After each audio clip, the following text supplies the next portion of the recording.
حج بیت اللہ کرنے کے بعد حاجیوں کا ایک قافلہ بیاباں سے گزرتا ہوا ایک خیمہ کے قریب پہنچا۔ قافلے داروں نے قریب پہنچ کر اجازت طلب کی تو صحرا میں رہنے والی خاتون نے کہا، خوش آمدید اے خانہ خدا کے زائرو، میرے اونٹ چراگاہ میں گئے ہیں، جب واپس آئیں گے تو میں آپ کی مہمان نوازی کروں گی۔ قافلے والے وہاں آرام کرنے لگے۔ خاتون باہر نکلی تو اس نے دیکھا کہ اونٹوں کی دیکھ بھال کرنے والا روتا پیٹتا چلا آ رہا ہے۔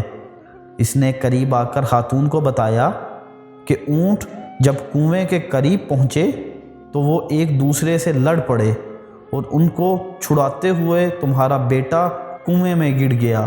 چرواہے نے آوازاری کرتے ہوئے مزید کہا، اے خاتون، یہ تو آپ کو معلوم ہے کہ وہ کنواں کتنا گہرا ہے اور اس میں کافی مقدار میں پانی موجود ہے۔ اس کے اندر گرنے کے بعد کسی کے زندہ رہنے کا کوئی امکان نظر نہیں آتا۔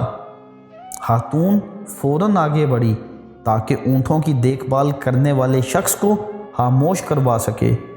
خاتون نے اس سے کہا، اس وقت ہمارے ہاں مہمان آئے ہیں اور زور زور سے مت چیخو، ایسا نہ ہو کہ مہمانوں کے آرام میں خلل پیدا ہو۔ مہمان نوازی تو ہر مسلمان کے لیے ضروری ہے۔ اس کے بعد اس نے حکم دیا کہ ایک دمبا ذبح کیا جائے تاکہ مہمانوں کی خاطر و مدارت کی جا سکے۔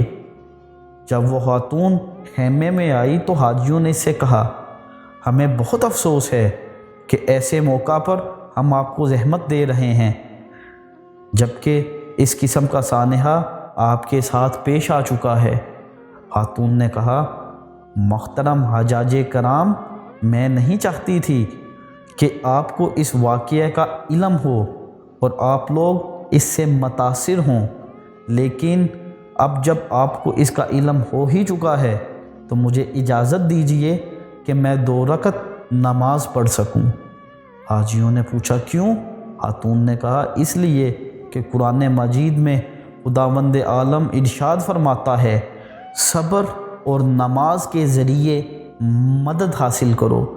میں چاہتی ہوں کہ اس مصیبت اور آزمائش میں نماز کے ذریعے مدد طلب کروں۔